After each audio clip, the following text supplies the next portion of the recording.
Hey everyone, host of Shelved's Jeremy Meyer here. If you like the podcast, I thought I'd recommend a couple others for you. If you want to hear more about unproduced scripts, check out Screenplay Archaeology. If you want to hear some other movie or entertainment related discussion, check out the Entertainment Buffet podcast. If you're interested in some video game discussion, check out my friends over at the Darkcast and darkstation.com. Also be sure to visit some of our friends of the show, the Nerds and Marks podcast and 616 Entertainment. Thank you, and enjoy the show.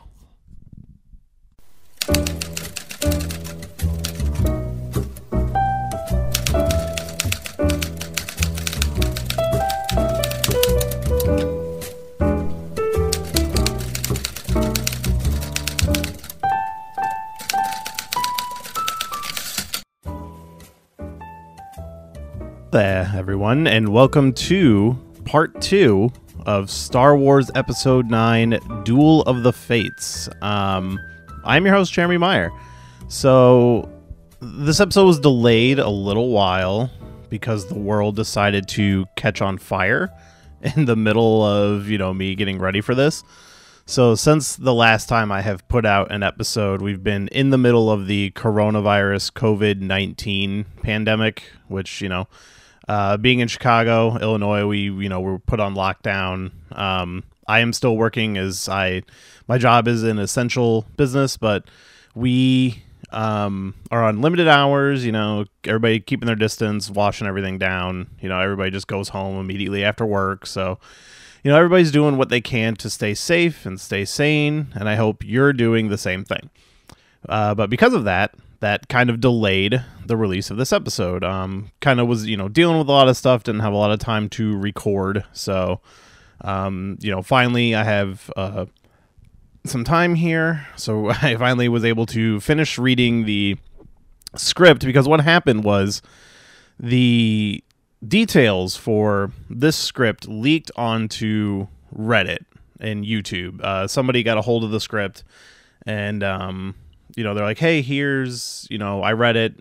Here's what's in it, blah, blah, blah.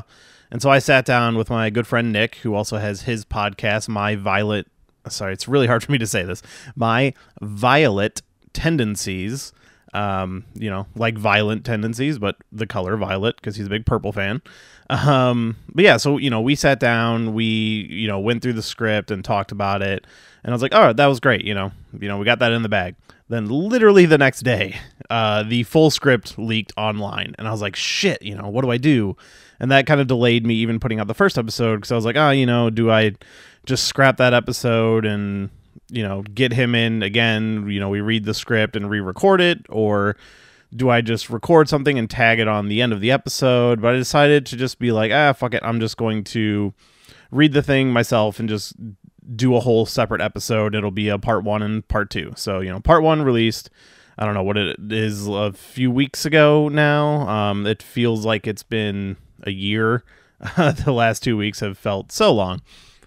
But, so yeah, I read through the script, and now we're going to actually go through it in some detail. And, I took a lot of notes here. I'm going to try to get through as much as I can and can remember, because I did read the first half a couple weeks ago and then came back and finished it this weekend. So, hopefully some of the details from the beginning aren't lost on me. But, so let's talk about the Star Wars sequel trilogy. But first, I want to get, the business out of the way. Be sure to rate and review us on iTunes. That's one of the best ways to help the show. If you're listening on YouTube, which I get a lot of YouTube listeners, be sure to hit a like, hit that subscribe, ring that bell, as they would say. I hate just even saying all that. We have a Patreon, patreon.com/shelved. If you want to become a patron, I am going to work on the reward tiers on there a little bit, just to kind of offer some stuff. I do have some shirt designs now, so now I can offer t-shirts for people who want to sign up for that. So keep an eye on the Patreon, and I'm going to edit those reward tiers and stuff like that. But there is still the one where, like, hey, if you want to call in and be a guest on the show, there is that reward tier. So, yeah, we can make that happen. If you want to email questions, or if you have some stuff you want to share, you can email us at shelvedfilmpodcast@gmail.com. It's the best way to get a hold of me. Twitter at shelvedpodcast, Instagram at shelvedpodcast. All right, so we got all that out of the way. So let's talk about some Star Wars. The Force Awakens, it comes out. It's really good. You know, some people have some issues with it. I can sit here all day and, you know, pick apart that movie. I am going to do some audio commentary tracks with all three of those movies at some point. What I would like to do, because I did the audio commentary tracks with my wife, who had never seen Star Wars before. We did the original 3 movies. I would eventually like to do the prequels and the sequels with her. But she's not a big fan of Star Wars, so it's really just like getting an outsider's perspective on it as we watch it. Or I might just do them by myself or recruit a friend. I might throw a poll up on Twitter and see what's the best option, just to see, you know, because I do want to have commentary tracks for everything. I do still plan on recording a bunch of commentary tracks for different movies and doing something special with those, which when I have a bunch of the can, I will immediately announce what's going on with those. But they will be kind of like premium episodes. But, you know, I'll get more into that when I have something to say. But yeah, so Force Awakens comes out. I think it's really good. It feels like you're kind of back in Star Wars. You know, it sets up a lot of interesting characters. I love everything that is new about it, as well as like seeing everybody come back. Then we get The Last Jedi. I think it's one of the best Star Wars movies. People can think whatever they want. I think it's incredible. Again, it has some issues, as every Star Wars movie does, as every movie does. There are very few perfect movies, but The Last Jedi to me is pretty damn close. I really love that movie. It does a lot of interesting things with those characters. It is, you know, unconventional in a good way, I would say. And that's kind of what I like about it. It changed what a Star Wars movie could be for me. You know, it left us open to a very interesting place. And I'm like, all right, yes, give me more. What's going to happen? And then at the beginning, Colin Trevorrow, I think, he was going to be directing episode 9. Something happened. You know, as with these, we never know. Star Wars directors have dropped left and right. You know, there was all the business of like, oh, did Gareth Edwards actually finish Rogue One? Which I think he did. You know, Ron Howard stepped in to replace Lord and Miller for Solo. And Colin Trevorrow was let go and or stepped away from episode 9. We don't actually know what happened. You know, they cited creative differences. I read recently that he was upset with what happened with Luke in The Last Jedi because he really wanted to use Luke in his script, and it just, you know, because of what happened, it wasn't really working out. And so, you know, that's why he claimed he left. And then there's also the rumor that the Book of Henry came out and bombed, and so Disney gave him the axe. A lot of theories. People can say they have insider information, but unless it's coming from them, we honestly don't know what happened. You know, you can choose to believe whatever narrative you want to believe. I personally don't really care which one is true. All we know is that is what happened. So then the Rise of Skywalker happens. You know, they bring in JJ to, you know, finish the trilogy, and we were all excited. You know, I guess originally they offered it to Rian Johnson, and he said no, he had just done one and didn't want to jump back in. And then JJ was brought in, and, you know, we're all like, okay, you know, if somebody's going to do it, The Force Awakens was really great, you know, let's see what he does. And then honestly, we should have seen the trouble when the title released and it was called The Rise of Skywalker, and you're like, what? Because Luke was gone in the last one. Oh, do they mean Ben? And then, you know, the movie happens and it's a mess. I enjoy The Rise of Skywalker for what it is, but it is kind of towards the bottom for me in terms of Star Wars movies. I would put it above all the prequels, but I would maybe put it below Solo. I think Solo is actually kind of fun, and I like Solo. And, you know, while Solo's middle of the pack for me, I think Rise of Skywalker would be just below it. You know, I love every Star Wars movie, even though I will straight up say I think the prequels are bad, but I still love those movies. You know, it was part of my childhood. It's part of why I am a fan of Star Wars is because of the prequels and, you know, the special edition releases that everybody likes to shit on. It's hey, without some of that stuff, we wouldn't have as many Star Wars fans as we do today. It's all a matter of where you encountered it, how you encountered it. But yeah, so Rise of Skywalker comes out. it is what it is. You know, it makes a ton of money. I'm sure everybody is fine with it. You know, it seems like neither side of the fan base really kind of was all in on it. You know, the shitty fans and the okay fans. You know, the movie kind of is what it is. You know, I will always love it for being a Star Wars movie, but it was just not at all what I wanted coming out of The Last Jedi, which I thought did a lot of interesting stuff. And I feel like The Rise of Skywalker kind of took like 2 to 4 steps backwards. You know, a lot of people say it was a sequel to The Force Awakens and not The Last Jedi, and I really can't argue with that. And that's like a major disappointment to me, because it felt like Disney just caved to the fans instead of giving us something we didn't know we wanted, which I think is what Rian Johnson did with The Last Jedi, and why so many people struggled to accept it. Is just maybe they, you know, sometimes you don't know what you want, and that's okay. And sometimes it's okay for something to be not what you expected.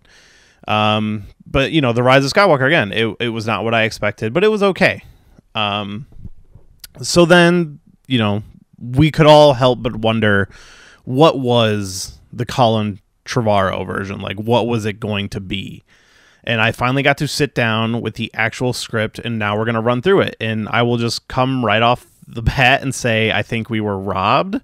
That I think this version, you know, while there are some hiccups here and there and some problems with it, and it doesn't completely address everything that could have been addressed, which, I mean, is honestly one of my main complaints of Rise of Skywalker, is J.J. Abrams wanting to cram his, you know, everybody talks about his mystery box stuff and cramming in, like, oh, the mystery is so much more interesting, but it's like, you put in too many mysteries, like Luke's lightsaber, Rey's parents, Finn and his stormtrooper deprogramming, and you know, Luke, and where was Han, and like, there's too much in that movie that the entire franchise there just wasn't enough time to address, unless they really just did a 10th movie. Like, who said it needed to be a trilogy, you know?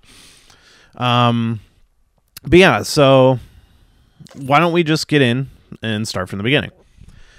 So I read the opening crawl on the last episode, so I'm not going to do that here. I would definitely listen to part 1 first and then come into this one. Part 1 is just a really brief, you know, kind of synopsis of what that is. This will hopefully be a more in-depth look of what's actually in the script. And there's honestly a lot of things I won't be able to talk about, like dialogue and stuff like that. Let me just say, I think throughout the entire script, all of the characters are written super well. There's a lot of really good dialogue. I couldn't highlight all of it, so I kind of just chose not to highlight much of any of it. There might be 1 or 2 in my notes here. But yeah, so let's get into it. So we open up on an Imperial planet where Poe, Rose, and Finn are trying to sabotage like an Imperial facility. It's kind of like, oh, this is where they're building their ships. You know, they're trying to blow up like a ship manufacturer, but, you know, things go wrong and they get captured. But they are rescued by Rey, who now has a double-bladed blue lightsaber made from her staff. And right away, this is like a major thing that kind of bugged me with The Rise of Skywalker. Is at the beginning of the movie, she just has Luke's lightsaber. Even though we saw it destroyed at the end of The Last Jedi, it doesn't look like it's been repaired at all. It's just, no, it's the lightsaber. It's just, you know, you can assume she repaired it, but like, there's no evidence of that. It honestly made more sense the way they set it up for her to make a lightsaber out of her staff. I like that it's double-bladed. We have a good character with a double-bladed lightsaber, which we've never had before. And yeah, it's interesting. It's, you know, progression, which is kind of will be the main theme here. So a stormtrooper grabs Poe's leg. Sorry, I meant to type Finn's leg here. He has a cracked helmet, and they're able to see each other, and there's kind of some recognition there. Something that'll come up later. So Rey is using her lightsaber to take out some of these First Order guys, and this is kind of inspiring a bunch of onlookers who see them, and they start resisting some of the stormtroopers. So there's like an orbital ring above the planet, which is what they were trying to blow up, but instead they end up taking a turbo lift up into the orbital ring, and they steal a Star Destroyer, which is this is their plan. I think this is actually super awesome. So they board the Star Destroyer, and the only ones on board are the crew, like the pilot crew who are there. And Rey, mind controls them and tells them to set up at the controls. And there's some good banter here between Finn and Poe. Like one thing is, they ask if, oh, can you fly this? And he's like, oh, I can fly anything, which is a callback to The Force Awakens, as I just watched that last night, and I picked this up. Yeah, and he has troubles like starting the controls, and Finn kind of mocks him like, "Oh, I can fly anything," which some good stuff there. Like right away, I'll say the beginning of this movie, it's like an exciting action scene. It kind of reminds me of the battle on Jabba's barge in the beginning of Return of the Jedi. You open with a fight, like a big action scene, and it's fun and exciting, but also is something that's going to help progress the plot later when they steal the Star Destroyer. So yeah, there's some good pilot banter with Rey and Poe, which we'll get into one of my bigger problems with the script. But they're both trying to basically take over the controls. Like, okay, these two are pilots. They both kind of butt heads because they both want to be the pilots. BB-8, who he's there on this mission. He was kind of on the planet, but he ends up ejecting. He's like flying a ship on his own, and he ejects upwards into the hangar. And then they jump to light speed right as the Knights of Ren show up. Which the Knights of Ren getting a little more play in this than Rise of Skywalker, but not much. They're still a little kind of on the wayside, but I do think their presence in this is better than in Rise of Skywalker. So yeah, the opening scene, it gives everybody something to do. Rose, who's like not even in the Rise of Skywalker, which I think was a huge mistake. You had this character that a lot of people felt represented by, which is a good thing, and then you completely sideline that character for no real reason other than it seems to appease a very vocal minority of the fan base. I think that was a mistake and a problem, and I do believe JJ should answer for that. I will say there are things that The Rise of Skywalker does well, and eventually when I do a commentary track on that movie, it'll be discussed. But, yeah, so, it's an opening scene. You got the whole crew working together. You see how they've kind of changed and evolved. And, it's fun. It's exciting. It's a good start to this movie. So the leader of the Knights of Ren, he goes up to the Admiral on the planet. And, the Admiral, it's kind of we thought we had this under control and blah, blah, blah. And the Knights of Ren uses the Darksaber to cut down the Admiral. So another appearance of the Darksaber, which made its first live action appearance in Mandalorian, if you watch the finale of that, but also started in the Clone Wars and continued on in Rebels. It's popping up in the live action stuff, and I like that. And it would have been fun to see it here as well. So now we jump to Coruscant, which is basically a slum at this point, run by the First Order. They just talk about how it's just like polluted and disgusting and basically just like a prison camp almost. And, we meet Hux, who is now Chancellor Hux, and clearly some time has passed in this version because they do reference his hair being gray. So there was an alien that was helping the Resistance on the planet where the facility was, so we see that he's being executed for helping them. And then Hux is led to a meeting with the Galactic Warlords, they call them. And, a couple of people who don't really get much play in the script, so I kind of wrote some names down, but it turns out they didn't actually mean anything. So, they kind of just discuss the uprisings and that Rey is out there and she's inspiring hope. Everybody's wondering where Kylo Ren is, and Hux says that Kylo Ren is seeking knowledge, and then we cut to Mustafar. We see, a bearded Kylo Ren. He's tattered. He's clearly been, out for a while. And he discovers Vader's castle. And he has a droid with him called VX-20 that's kind of like following him. So Kylo Ren enters the castle, and a Force ghost Luke is there and taunts him and just saying that, your journey's leading to an empty tomb, which is something that'll come up later. Kylo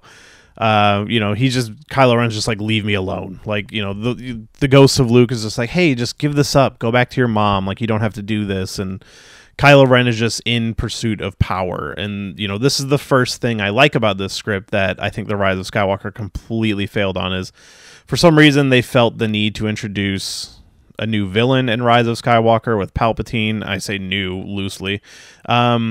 But like to me, The Last Jedi completely set up Kylo Ren as being the villain, and that's what this script does. Is he is the villain. But there is a little Palpatine cameo right here. So Kylo Ren enters the castle. He finds a holocron with a basically, which is Palpatine's like last will and testament. It's a hologram that comes out of it, and it's basically him telling Vader what to do in case Luke defeated him and Vader survived. Sorry, I'm adjusting my notes so it's easier to follow. So he, if Vader, should he be killed, to take Luke to Tor Valum, the Lord of the Sith who instructed him, which is a problem. There was a lot of talk in Revenge of the Sith that Palpatine was trained by Darth Plagueis. Obviously, the Sith are big fat liars all the time, so it doesn't necessarily need to be that, but, they could have multiple masters, but it was very much implied that, they were the last of the Sith, as it's supposed to be. There's only two, but the way the script does kind of handle this character later on, he doesn't feel like a Sith, so it could still kind of make sense, and, maybe he's just one of the people that Palpatine trained under. So yeah, he tells him to go find Tor Valum, the Lord of the Sith who instructed him. He mentions Luke would learn a new ability and that Vader would be too damaged to acquire it, but Luke could do it. But then the holocron scans Ben and explodes and kind of like shoots lightning into his face. And this kind of begins like a transformation for Kylo as he becomes more and more evil. His face gets all messed up. Okay, so now we jump to the Resistance base, and Leia can feel Ben's pain. Something that is explored in Rise of Skywalker. The connection between Leia and Ben, which I guess I will say. So as we're now getting into the Leia stuff, that one of the major hurdles of this script would have been the death of Carrie Fisher, which is something that unfortunately is unavoidable. And, I don't know what you would have done to get around that, but I definitely think you could have gotten around that. So that is one thing to point out. Her not being here would obviously change this drastically. I believe this script is dated. It was reported like a week before her death. So, this would have also caused a huge problem of what to do with this movie. So, we jump to the Resistance base. They show up with the Star Destroyer, and Leia says that they have to leave because the First Order can track it, but Rose is going to change the tracking codes on it, so hopefully they should be able to, be fine. We also find out here that Leia is Rey's master at this point, that she's training Rey. Rey feels like she's failed because she couldn't help the people on the planet, that were uprising. She saw stormtroopers kind of taking them back, so she feels guilty about it. She mentions that her and Ben have some connection, but Finn says he can't change, but Rey believes that he can. Again, some stuff that is brought over into Rise of Skywalker. So inside the Star Destroyer, they find a whole armory of weaponry, vehicles, walkers, weapons. It's like, great. So we have all this firepower, and now we just need an army, which, if you remember from the end of Rise of Skywalker, or The Last Jedi, that it was kind of the same thing as how do we build an army from this, and blah blah blah. Nobody answered the call, so that is something that is still carried over here. But now it's like, hey, well, at least we have all of this stuff, so now we just need to find people willing to operate it. But now, so they need communication. If you remember in the opening crawl, which I did not read here, I told you to go back and look at that. I guess I should have read it. So the First Order has cut off all communication across the galaxy, which is an angle of the script I really like. I like the idea that, they are... It's the way they're able to kind of cut everybody off from each other and control everyone. It's definitely more interesting than a broadcast being sent out across space that nobody could even hear unless you played Fortnite. Apparently that's the only place they actually showed it. But yeah, so it's a good setup. We got this, now we need this. So what they need is communication. And this is where Rey goes into the old Jedi texts. Again, something similar to Rise of Skywalker. Basically, they found out there's a communications beacon underneath the Jedi Temple. They call it like a Force beacon or something like that. You know, everything's got to have the word Force in it. So yeah, so that, you know, the code predates what the First Order has. So they shouldn't be able to block it. So now they're like, okay, well, we have a plan. We need to go activate this beacon. So we cut to Rey in like a Jedi training area, and Luke giving some voiceover here as she's training. She has like a dark feeling. And then we see Kylo Ren is being brought in, and it says having Mandalorian steel smelted to his face because of his wounds. And Rey can feel his pain because there is still some sort of connection between them.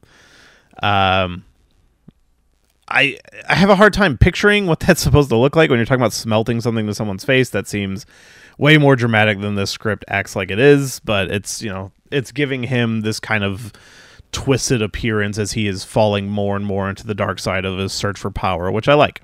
They also talk about how they like put on a new helmet on him, which looks similar to his older one, but they said it's more angular. So I guess kind of similar to like a Vader helmet, which again, I'm into. I like the idea. So yeah, Ben and Rey, during this, they share a vision of a planet called Mortis and an ancient temple on a snowy mountain. Rey says it's a myth, and Luke says, yeah, but so was I. You know, she had read about it in the Jedi text.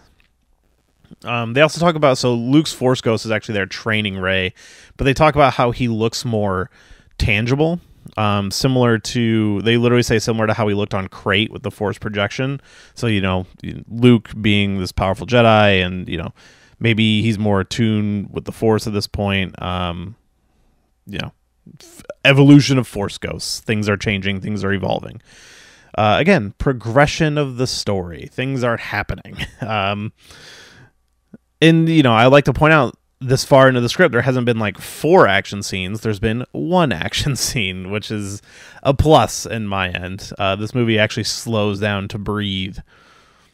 So, you know, Luke talks about how the Force guides us towards balance. It doesn't always show us what we want to see. And Rey questions the repeating cycle, which is something I think a lot of fans would also be asking about, is like, oh, so this is all just going to keep happening or whatever. Something not really addressed, I feel like, in most other Star Wars stuff. So she doesn't want to give up on her family, which, you know, her family is Finn and Poe and Rose and Leia and all them, you know, Luke even. The Resistance is her family. And that, you know, maybe the Last Jedi is dead. Then we cut to Hux. He's in his quarters, and Kylo shows up wearing, you know, his new version of his mask. He tells Hux the Sith power is in his grasp and orders him to find the Resistance, but to leave the girl to him.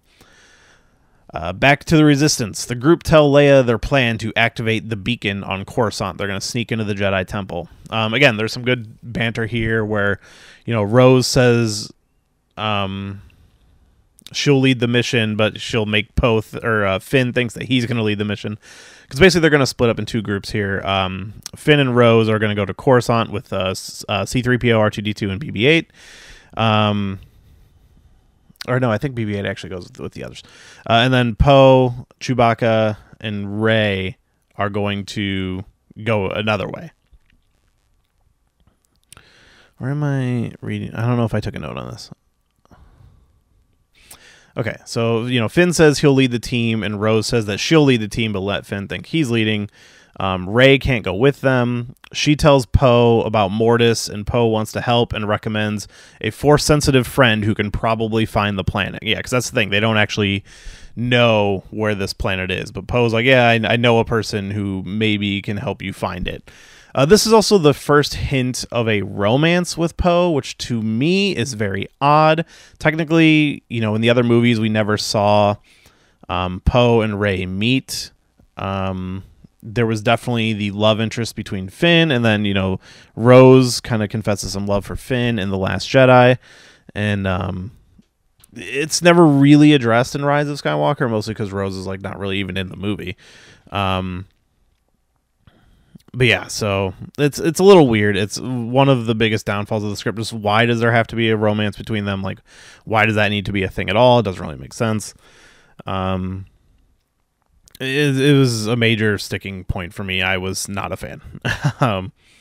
So, you know, Finn is watching Poe and Rey, but Rose like startles him. You know, he talks about how he recognized one of the stormtroopers on Kuwait, which was the name of the planet in the beginning.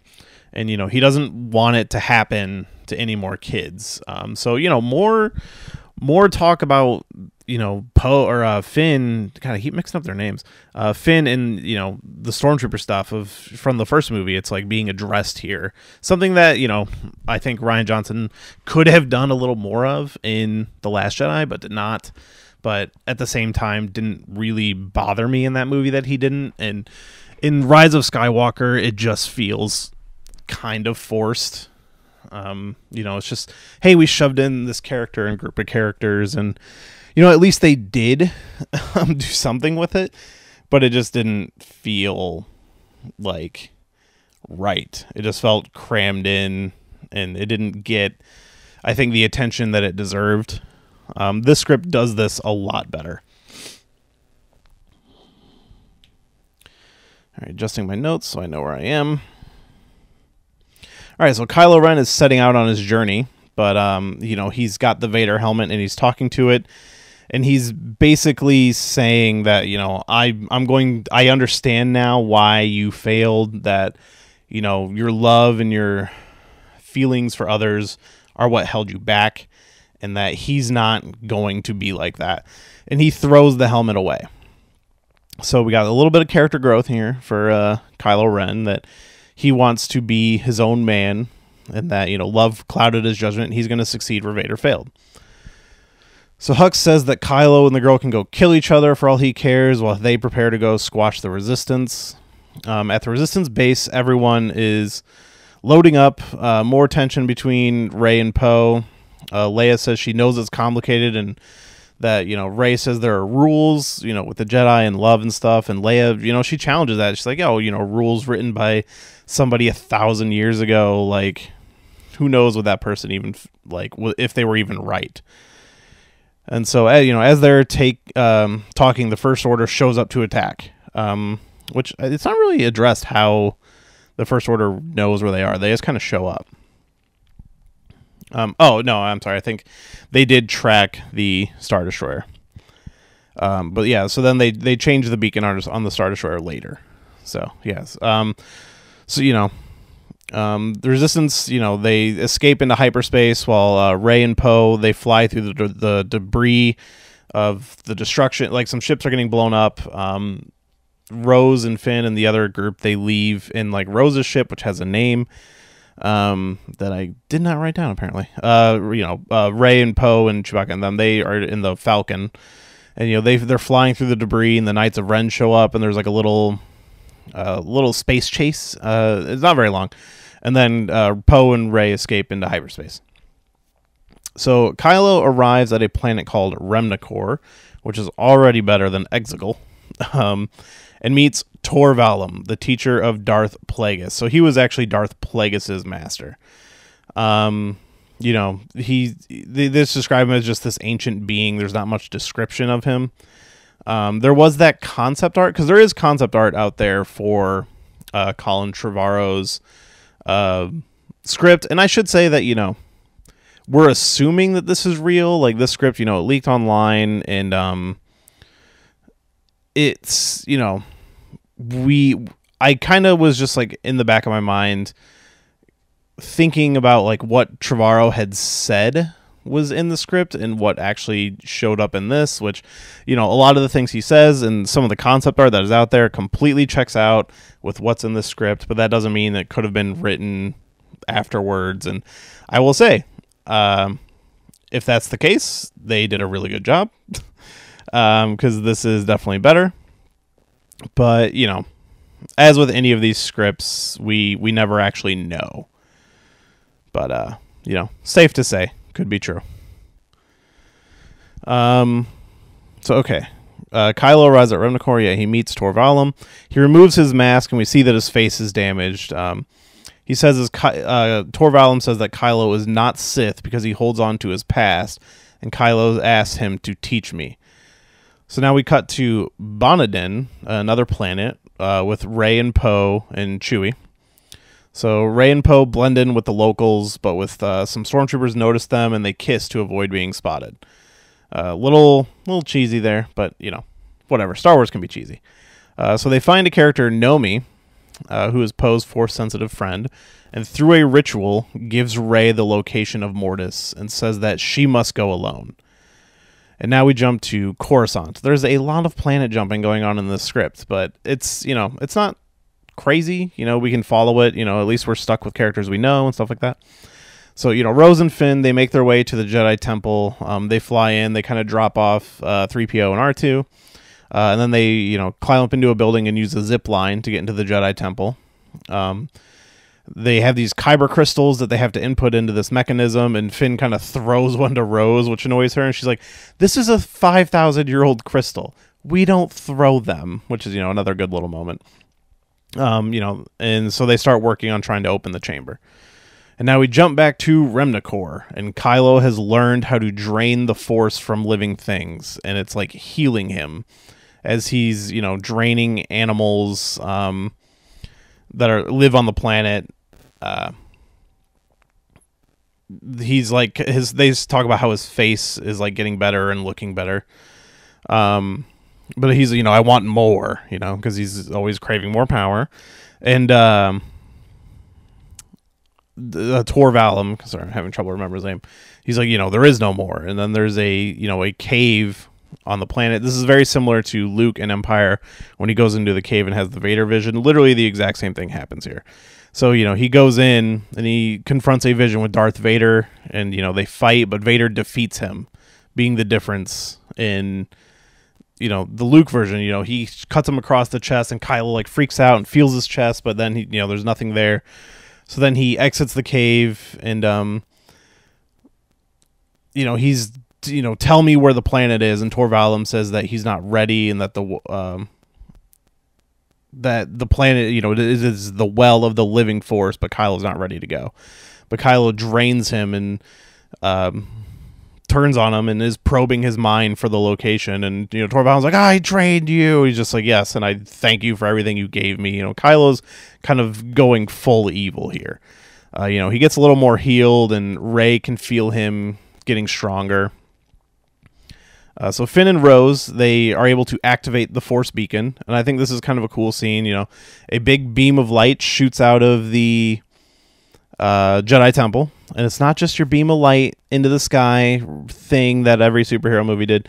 This is actually doing something. So basically it shoots out of the temple and goes to like a nearby planet, and, you know, there's an ancient receiver there, and the light is just bouncing from planet to planet.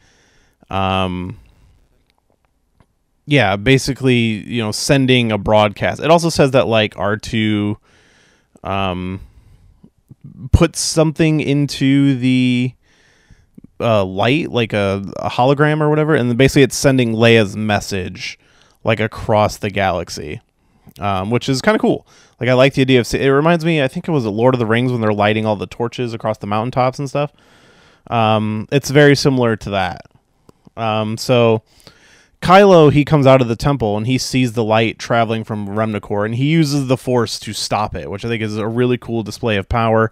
It's similar to in The Force Awakens when he stops the laser bolt, you know, which again was something we had never seen. It's a very similar idea here. I think it's super cool. So that causes the beacon to explode and the message to stop.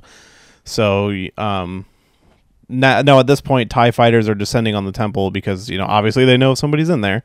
So they come and they start blowing up the temple, and Finn and Rose, they try to escape on the zip line. Rose shoots into one of the TIE fighters, hitting the pilot, which blows that up.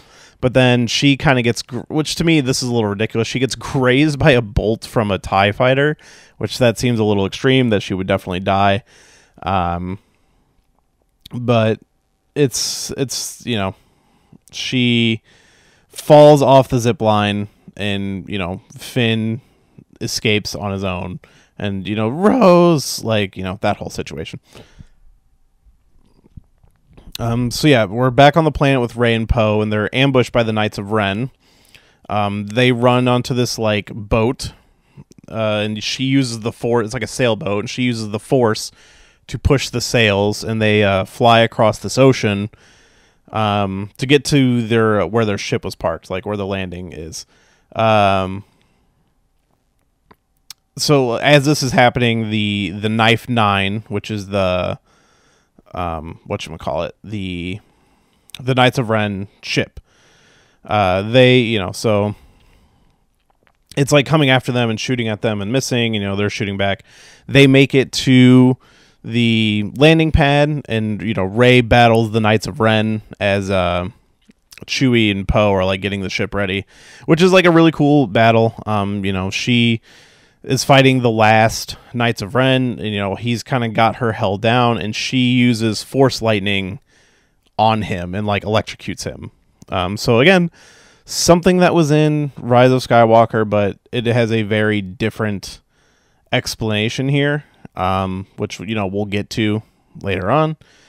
So yeah, she's like, oh, I shouldn't have done that or whatever, and Poe's just like, oh, like what's it matter, like you're still a good person or whatever.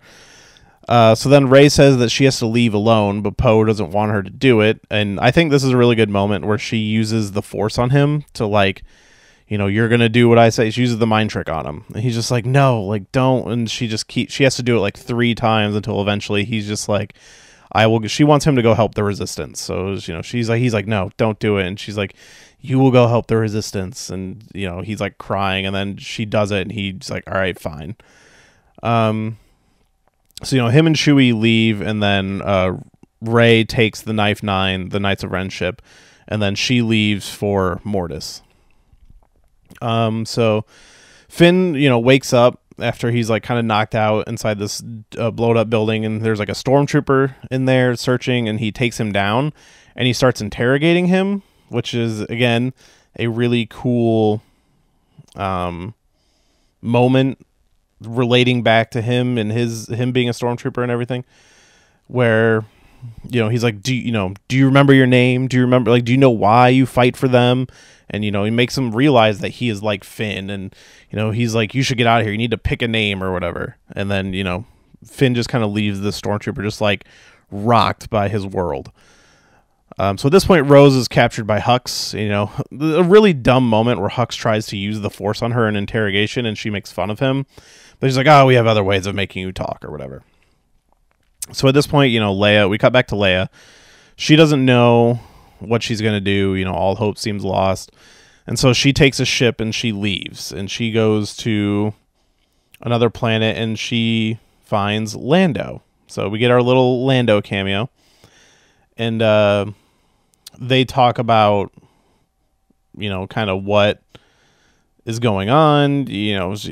He says he's sorry about Han, and she asks for his help, and he's always like, oh, I would do anything for you. But it seems like he kind of just wants to stay out of things nowadays. But he, it's kind of like, I'll see what I can do type situation. And Leia and him leave. Also, I should point out Lando's like running a bar now, which is kind of fun. It's like, oh yeah, that's kind of what I would see Lando doing.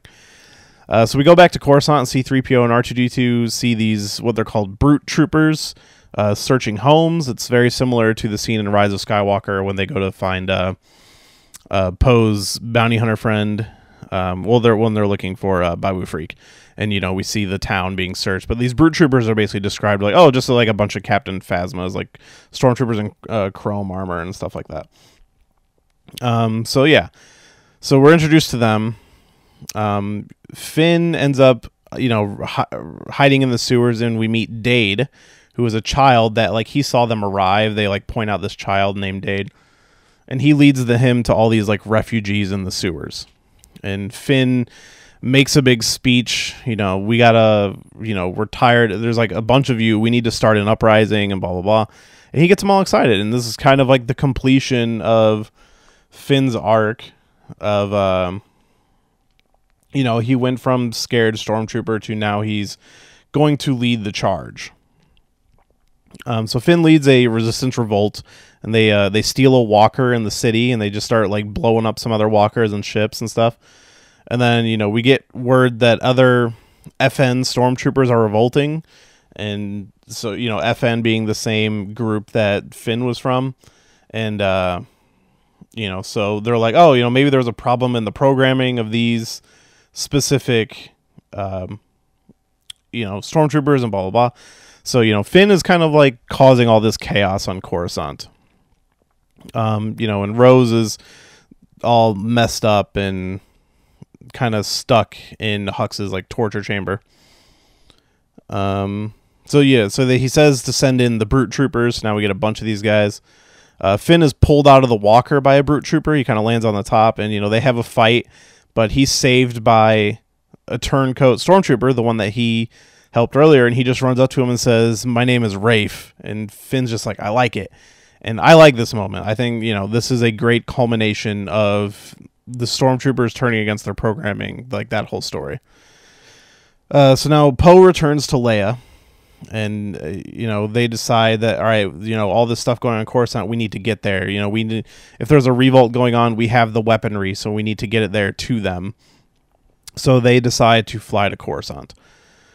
So now we jump back to Rey and Kylo, and they both reach the temple, or they're on Mortis, and it's I guess there's part of this I didn't take notes for. So when they both arrive on Mortis, Rey arrives in an area where like the seasons are rapidly changing from like spring to fall, and then Kylo lands in a part that is like just pure winter. So they're on like opposite sides, and they're both marching towards the temple. Rey has like a vision of her parents that kind of fills in some clues, and Kylo has a vision of the moment that he left Han and Leia, left his parents, which is our Han cameo in the movie. So, we do get a cameo from all of the characters. And yeah, so they make their way towards the temple. They both reach the temple, and it's revealed that Kylo Ren was actually the one that killed Rey's parents. I think this is unnecessary. Basically, he's like, Snoke was... He sent me out to take out anyone who might be a threat to him one day, and you were easy to find, even as a child. I think that's maybe a little lame. I'm not sure if I like that at all. It's kind of like whatever, honestly, like in the grand scheme of things. But yeah, so... Kylo, he just tells Rey to move out of the way. He doesn't want her. He just wants the power. But Rey, obviously won't, and they start fighting. So the Resistance arrives at Coruscant, and, their ships attack. Poe is flying the Millennium Falcon, and Chewie's in an X-Wing because they don't have enough pilots, which is like a fun little thing. You got Chewie flying around in an X-Wing, blowing shit up. And everybody's just kind of, oh, who the fuck is this pilot?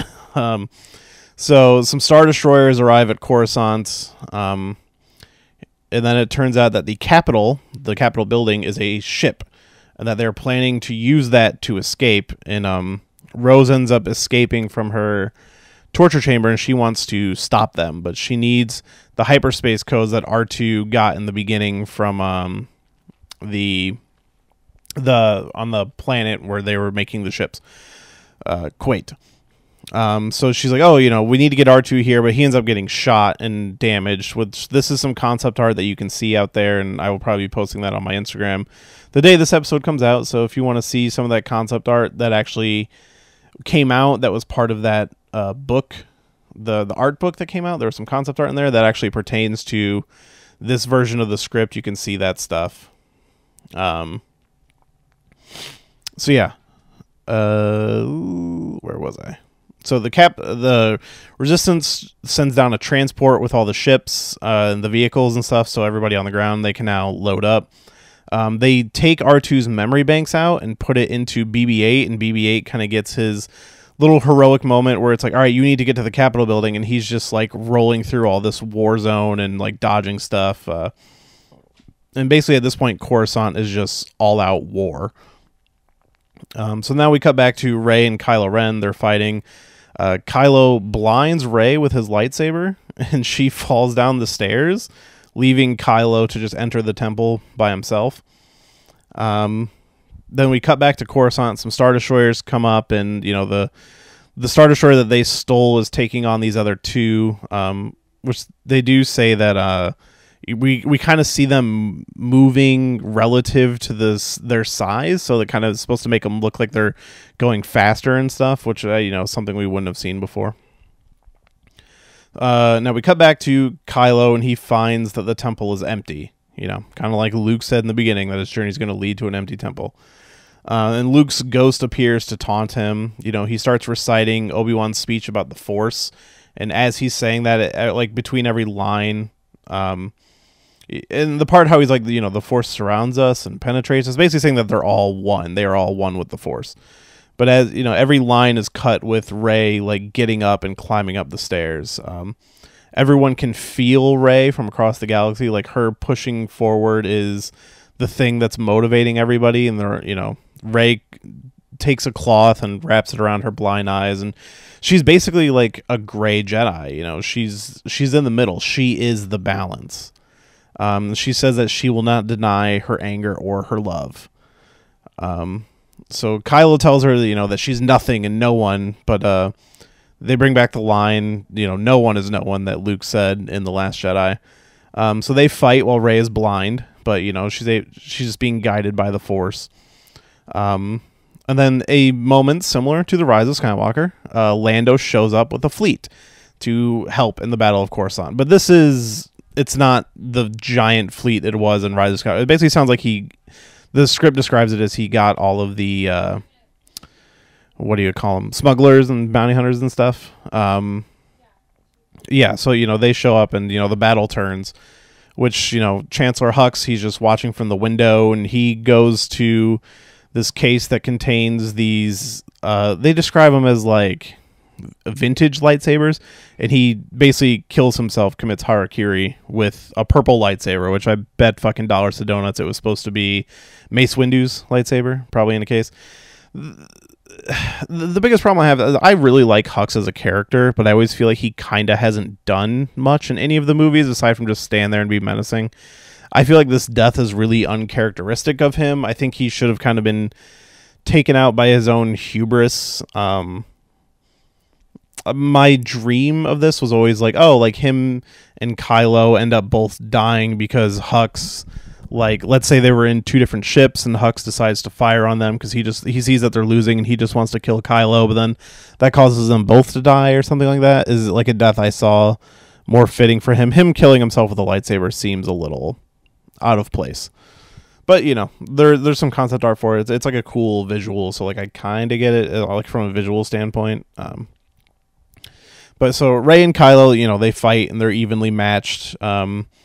But she ends up breaking his lightsaber, and so he's kind of left there weaponless. But then he starts draining power from her, kind of the ability he learned, and it fully heals him.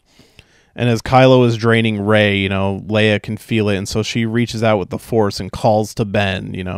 She stops him and asks him to come home, so that causes him to hesitate. And Rey like lifts her hand and is like, please just come back to us or whatever. But he grabs her hand, and then all of the power and life force transfers from him into her, and thus kills Kylo Ren. But before he dies, they kind of fall, and their heads are placed together, their foreheads are placed together, and he tells her that her last name is Solana. So Rey Solana, which is that's fine. So the good guys win. The First Order is defeated. And Rey becomes one with the Force, and she meets Luke, Yoda, and Obi-Wan. Rey going to Force Heaven is something I'm not really sure about. It's interesting, but I like the idea of her talking to these ghosts. I think putting Obi-Wan in there is just something for the fans, because she would have no fucking idea who he is. But they say she has taught them how narrow their view of the Jedi was, and that, she found the balance. Hopefully she's the one to end the cycle. But then she's basically given a choice. Like, do you want to become one with the living Force, or, do you want to go back? and it's kind of left hanging for a little while. So we get our celebration, everybody gets their medals. Chewie gets a medal, which is highlighted in the script, which, again, in Rise of Skywalker, I think it's better that he gets his own medal versus just getting Han's. But it is that fan servicey moment.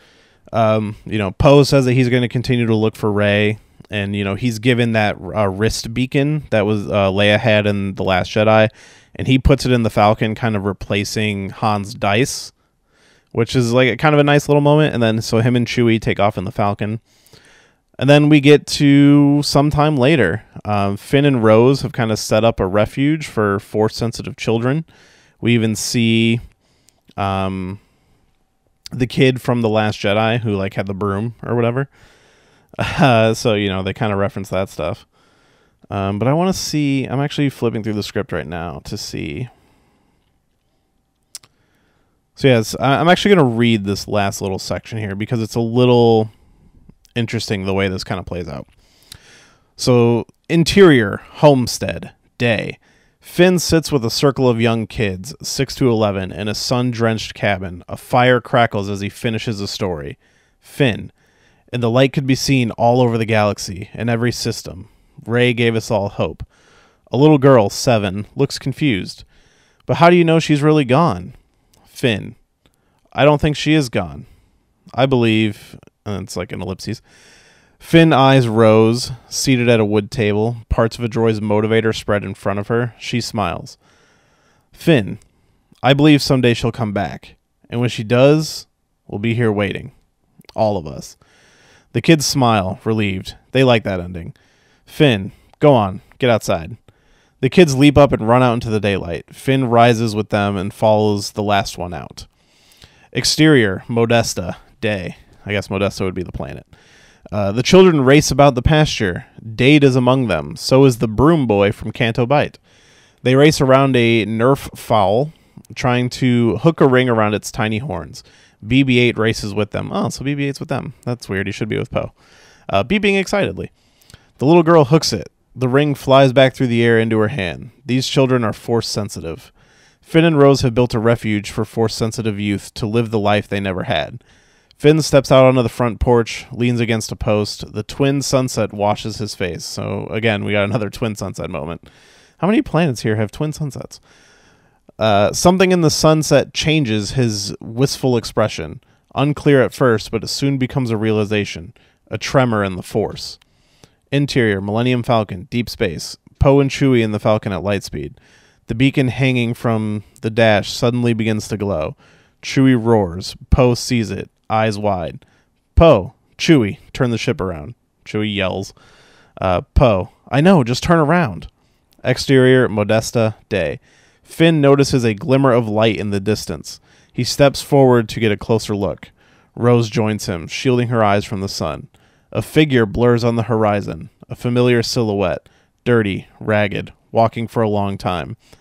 BB-8 rolls forward, beeps excitedly. The kids hear the droid, stop their game, and look to the fields beyond. On the horizon, Rey Solana. Her eyes are restored. Only a faint scar runs across her forehead. The kids run towards her, joined by BB-8, who is faster. Rey walks on towards the homestead. Here she will train a new generation of Jedi and pass down what she has learned, that only an understanding of the balance within can lead to peace and justice to the galaxy. The end. Yeah, and that's Colin Trevorrow's Star Wars script. And I have to say, it's a little rocky. I do think there's a long chunk of the middle that might come off a little boring. But I think it is 1,000% better than The Rise of Skywalker. Because for one, it is a sequel to The Last Jedi versus The Rise of Skywalker just felt like 6 movies in one, or that like something was missing. I think it's kind of great. I think it would have been a lot better. I would very much have liked to have seen this version. I don't know why they didn't just rework this version. As I said, you could have reworked it, with the Leia stuff. She's in it predominantly, but, you could have rewritten that part a little bit, found some reason, to write her out, or I don't know. But I really like this version better. I would have gladly have taken this version. It's, as I said, I enjoy the Rise of Skywalker for what it is, but to me it fell a little flat, and I do think this version is better. But I'd love to hear what you have to say. So again, hit me up on the social medias, Instagram and Twitter at Shelved Podcast, email shelvedfilmpodcast@gmail.com, and let me know what you think about some Star Wars. So I have a couple requests for the next scripts we're going to cover. So keep an eye out for, to give a little hint, the next few is probably going to be Ghostbusters 3 Hellbent and Green Hornet, the Kevin Smith script that was turned into a comic book. And I have a guest lined up for that one that, I keep putting it off. I've just been a little lazy to read the book, but I think I'm going to get in there and read it. So, I can have my good friend on, and we'll talk about him when he gets on and cover that, which hopefully that'll be the next one. So stay tuned for those future episodes, and thanks for listening.